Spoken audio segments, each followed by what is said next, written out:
This week in fantasy movies, we have no time for deep dives, only quick news, like vampires everywhere, and fans go berserk over the Berserk fan adaptation, plus a bunch of writers getting hired for new adaptations and other filmmakers finishing up their new genre films. And later in the episode, we've got a new Star Trek production update and a prediction about Strange New World Season 4. We haven't even gotten to Season 3. Okay, this week in fantasy movies, let's go. Tim Houtskeed announced this week that his debut feature, Me, Myself, and the Void, has landed distribution and is now out for you to watch on all video-on-demand platforms. I can see that it is my apartment, but it also isn't my apartment. What's like a sublease situation? Starring Jack DeSena along with Chris W. Smith and Kelly Marie Tran, this mind-bending murder mystery takes place entirely inside the mind of a struggling stand-up comic. No, I'm booking gigs. All of this, everything you're seeing, is my subconscious. It's very Dogville. Thank you. Yes, that's been driving me crazy. I saw this at FilmQuest last year. It's phenomenal. Tim comes from a background of doing YouTube sketches in the early 2010s. Every time I see someone kneel down in public, I have an overwhelming urge to play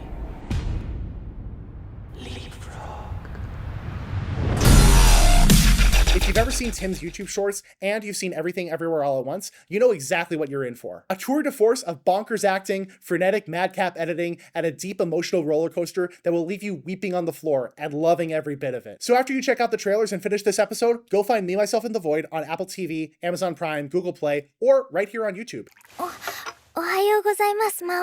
Okay, our first trailer is Demon Lord Retry R, an isekai anime about the developer of this failed MMORPG who shuts down the servers and finds himself in the body of his character, the Demon Lord of this world. They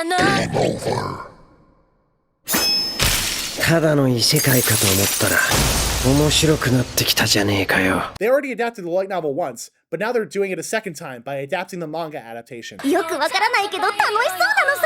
Coming to Crunchyroll on Saturday. In a different readaptation, we have another trailer for the Ranma 1/2 remake that just started on Saturday.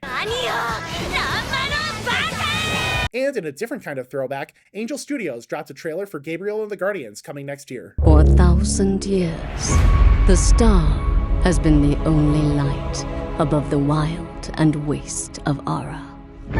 But what the star really is, most have forgotten. The vibe I read from this is like He-Man, but with more spacefaring sci-fi elements, which I will always throw down for.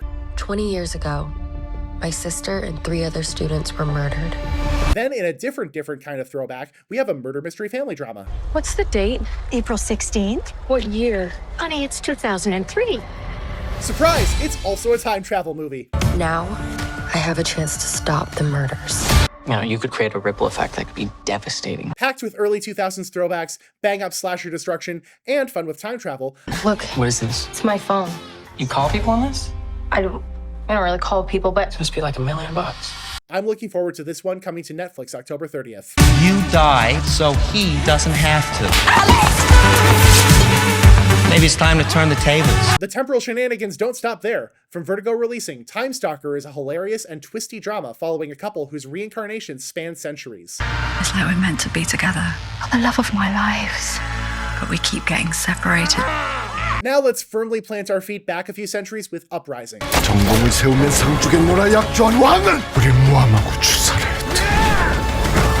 From Park Chan-wook, this historical war epic follows a slave who frees himself and then meets his former master on the battlefields during the Japanese invasion of Korea.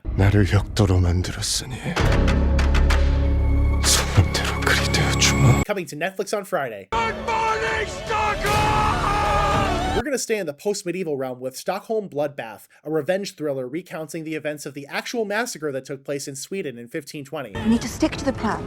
Mother and father are dead. Help me find these men. I am the rightful king of this country. I will not have that taken away from me by some Swedish peasant! It's like Game of Thrones all over again, but packed into a feature. I'm here to prevent this becoming a bloodbath. Then, Focus Features graced us with our first real trailer for Nosferatu, a remake of the classic silent film ripoff of Dracula. Director Robert Eggers takes Dracula's science-powered horror film and Nosferatu's German expressionist roots and throws it all out, turning it into a quiet, chilling Victorian period piece. This creature is a force more powerful than evil. Its desire is to consume all life on Earth. Coming to theaters Christmas Day, for some reason. I'm ready. Sticking with vampires, but turning the vibe in a complete 180, we have the final season of What We Do in the Shadows. Let the conquest of the new world commence. Coming to Hulu October 21st. Also coming to Hulu is Carved. There's kind of a killer pumpkin on the loose. And Abracadabra, a Spanish-language family drama about a magician on his deathbed and his 3 kids who have to steal a mummy to save his life. Turn over your ranch. My men will be back at dawn for your answer. Then from Quiver, Danny Trejo is fresh out of prison and has to get revenge on the cartel leader who's terrorizing his family. You need a new crew. There's nobody alive crazy enough to stand up to Abuelo. Alive? Maybe not. So he teams up with a witch to do some light necromancy. You told me to get some help. This is what I got. For a zombified modern western, check out 7 Cemeteries. Cineverse also gives us Tales from the Void, an anthology film with stories mined from r/no sleep. And finally, All You Need Is Blood. This is the first movie in the history of mankind to have a real zombie in it, and you're gonna water it down with artistic principles. I saw this at FilmQuest last year. Normally I don't like movies about making movies, but this one had so much fun with the premise, and it's packed to the gills with teenage awkwardness and an earnest love for everything it is, that it's just too infectious. You know, like a good zombie infestation. Awesome. Let's do one more just so we have some options in the edit. In quick news, we've got a bunch of international submissions for the Oscars next year, and several of them are genre films. The Dominican Republic submitted Aerie, Just Breathe, a sci-fi thriller about a woman who lives alone in a bunker and researches ways to perpetuate her species with the help of AI. But then a man shows up and sparks a love triangle from hell. From Pakistan, of course it's The Glass Worker, the country's first hand-drawn animated film made in the style of a Studio Ghibli film. Latvia submitted Flow, which we talked about last week. It's about a cat exploring a post-apocalyptic world on a sailboat. It's delightful. Hong Kong threw down for Twilight of the Warriors, Walled In, which we also talked about back in August. It looks like a trip, and I am so pissed that I haven't been able to see it yet. Damn you, limited releases! Austria submitted The Devil's Bath, a psychological thriller set in 1750, streaming right now on Shudder. We also want to give a special mention to the UK, who submitted the Hindi-language film Santosh, a feminist murder mystery set in rural northern India. Okay, in quicker news, James Wan is working on a reboot of The Creature of the Black Lagoon. He just hired Sean Tretta from Star Trek Picard to write the script. In another writing hire, Amazon just hired Heidi Schreck to write the live-action She-Ra remake. Schreck has several awards on her resume. On top of her extensive work writing for live theater, she's also been the showrunner on 3 TV series. She doesn't exactly come from the genre world, but that's okay. Amazon probably hired her more for her experience writing explorations of womanhood, which is a core piece of She-Ra. Plus, every creator deserves to have at least one entry point into the genre space. Lionsgate also optioned the novel Yellowface by R.F. Kuang. As a genre nerd, it's disappointing they went with this instead of her fantasy trilogy The Poppy War, but they gotta start somewhere. Yellowface follows a struggling author who steals her dead rival's work and passes it off as her own. Lionsgate plans to adapt it as a series. Director Karen Kusama previously worked on films like Jennifer's Body and episodes of The Man in the High Castle. Vanity Fair has a huge profile on The Electric State, the Russo brothers' new retro-futuristic, existential, artificial intelligence road trip film. It stars Millie Bobby Brown playing a young woman searching for her dead brother, who might still be alive, and Chris Pratt, a veteran of the robot uprising who now works as a long-haul trucker. There's a bunch of other heavy hitters in this film: Ke-Huy Quan, Stanley Tucci, Giancarlo Esposito, Jenny Slate, and Alan Tudyk. They even got Hormel Foods to let them use Mr. Peanut as an animatronic character, voiced by Woody Harrelson channeling Jimmy Carter, who leads a robot revolution. So you know the Russo brothers pulled so many strings to make this film the way they wanted to do it. Jumping over to the other side of the world, we have our first look at Hagen, a German fantasy epic. Following the events of the Nibelung Saga, but from the perspective of its villain, Hagen von Tranya, this one actually comes in 2 forms. One is a feature film coming to German theaters on October 17th. The other is a 6-episode limited series coming next year to RTL Plus in Germany. Production company Constantin Film has a sales agent working to get this film out to other countries across the globe. Meanwhile, in France, director Romain Dadachahan is currently filming a magical realism creature feature in the vein of E.T. and Close Encounters of the Third Kind under the title Kaima. We don't have much else to go on right now, but we'll keep you posted as we learn more. And during an interview for the Daytime Talk Show Live with Kelly and Mark, Liam Hemsworth shared some production details. Welcome back. You just finished shooting something in Wales? Yeah, I'm still shooting. I've been shooting a show called The Witcher for the past 9 months. Oh, yeah. I hadn't seen the TV show, and I hadn't read the books, but I played the video game like 10 years ago or something. Kidding. Yeah, and it's still to this day one of the best video games of all time. And Netflix came to me almost 2 years ago now, and said that they wanted me to just to step in and take over, and I was really excited by taking on that character because I was a fan of the video game.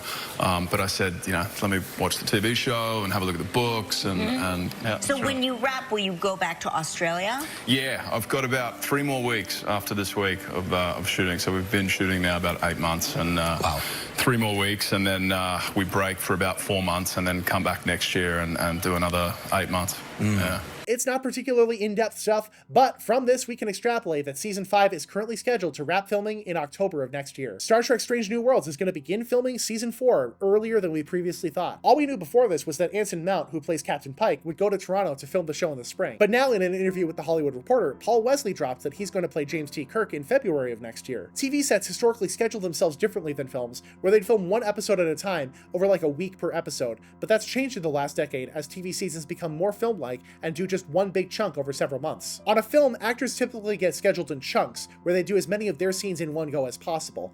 That way they're not waiting around for long periods of time, unable to work on other things. So either Paramount has moved production up a few months earlier than they had planned, or they're doing the film thing and they actually scheduled Paul Wesley earlier than Anson Mount. Months earlier. And if there's a good month or two where they're filming stuff with just Paul Wesley and not Anson Mount, then that would indicate that Strange New World Season 4 will give Kirk a much bigger role in the story.